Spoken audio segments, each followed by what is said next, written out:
Gabay at gabay ng magulang ay kailangan sa mga batang manonood.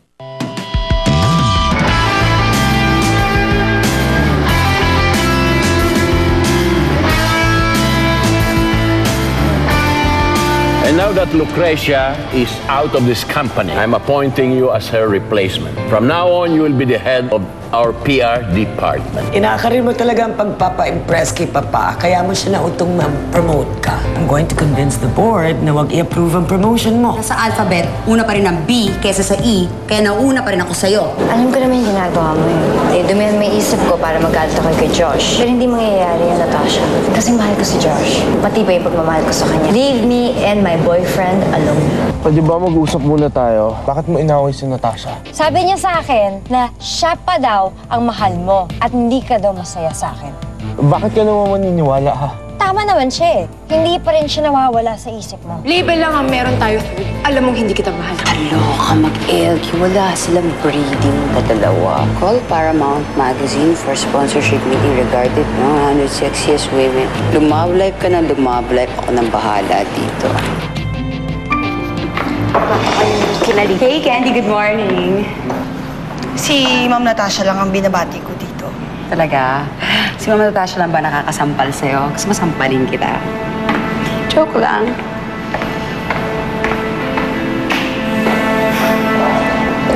Kung anong dinalaw niya rin Check mo nga, check mo nga. Ito na. What's my schedule for the day? Ito po. Tapos ka na po. Siguraduhin mo walang mag-i-istorbo sa akin.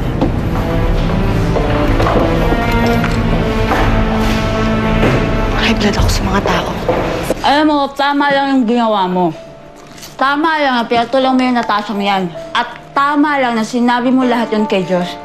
Di ba nga sinabi ko naman sa'yo na kausapin mo siya tungkol doon? O ngayon, sino sumabog? Eh di ikaw. Hindi ko na alam. Basta ang sama-sama ng loob ko sa kanya. Nasaan ba kasi si Josh? Ewan ko.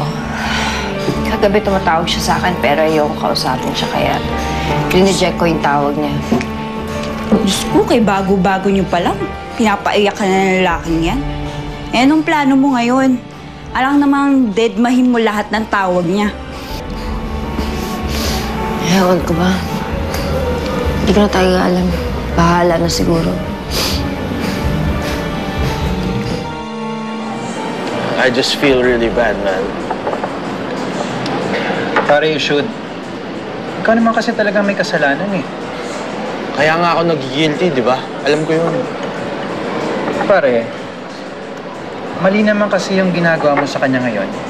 O yun yung mga ginagawa mo dati kay Natasha. Pare, Diana is a different person. Iba yung gusto niyan dun sa gusto ng ex mo. Don't you think I know that now? Malinaw na sa akin yun, okay? Alam ko na mali ako. Hindi mo na kailangan ulit-ulitin pa. Sabihin mo nga sa akin, bakit nagkaganon ka kay Diana? O baka naman si Natasha pa rin ang laman niya, na? Kawawa naman si Diana. Si Diana, girlfriend ko. Siya mahal ko. Sana sinasabi mo yan dahil yan ang totoo. Hindi lang sa dahil yan ang tamang sabihin.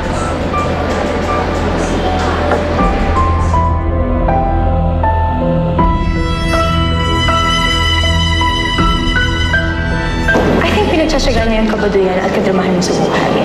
The truth is, hindi siya masaya sa piling. Because come to think of it, he takes you to places that we go out to, sends you same gifts that he sent me. Don't you get it? He hasn't forgotten about me. I hope I don't manage.